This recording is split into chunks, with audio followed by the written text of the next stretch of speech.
Chair Napolitano, Ranking Member Westerman, Vice Chair McCarcel-Powell, and members of the subcommittee.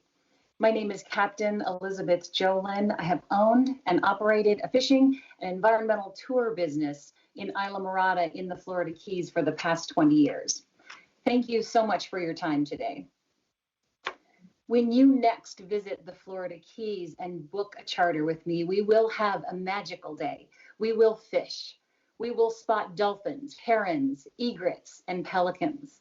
We will explore the mangroves, and we will dive into clear waters to be charmed by a myriad of tropicals swimming amidst the corals. While we're on board, it is unlikely that we will discuss the wildly fluctuating salinity levels of the Florida Bay. We will not visit the 40,000 acres of dead seagrass in the bay caused by that very salty Florida Bay condition. And we will certainly not spend 1 minute in the nearshore ocean zone that's been suffocated by algae-laden Florida Bay water coming in on the tide. Finally, we will not discuss the future of the Florida Bay because it is in crisis.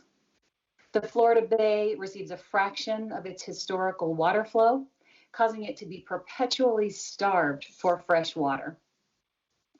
We're often chided in the Florida Keys for being laid back, and yet we can certainly recognize an emergency when we see one. And the Florida Bay is facing a very grave emergency. This Florida Bay emergency is certainly affecting my business, but more importantly, this emergency is affecting every business in Monroe County. There isn't a single job in the Florida Keys that doesn't rely on a vibrant and thriving resource.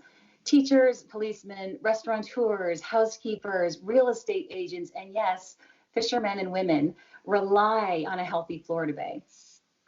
It is quite literally the foundation of our community. Despite this, I have confidence in our citizens, our scientists, and our legislators.